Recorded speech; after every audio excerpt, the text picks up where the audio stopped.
In the ER, every second matters. A stroke patient that comes in that can't move their entire right side and can't speak. We have a narrow window, sometimes a couple hours, to give them a powerful clot-busting drug to save their brain. We miss that window, and the damage is permanent.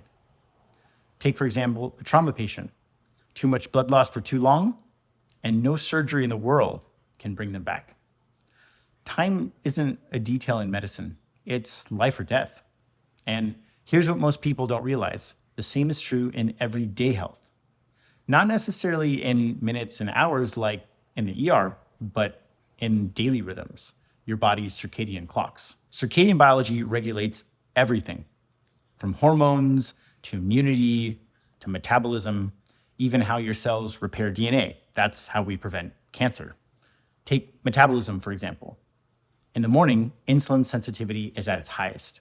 Your body processes food most efficiently then. At midnight, it plummets. The same meal sends glucose soaring, mitochondria are strained, and you have incredible high levels of oxidative stress that rise. So it's not just what you eat. Well, it is what you eat, but it's also just as important when you eat. Well, the same principle applies to things like exercise, light, and even supplements. That's why chronobiology is a pillar in health optimization medicine. We detect misaligned rhythms with sleep tracking, light patterns, hormone markers, and metabolomics. And we correct them with precision.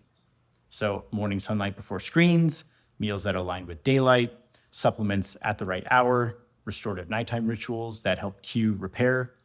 So all these things are really important. But while in the ER, timing determines someone's survival, in health optimization, timing really determines their resilience. And this is the future. We'll call it time-sensitive medicine. Because when we work with the body's clocks, we don't just prevent disease, we unlock rhythm, vitality, and long-term health.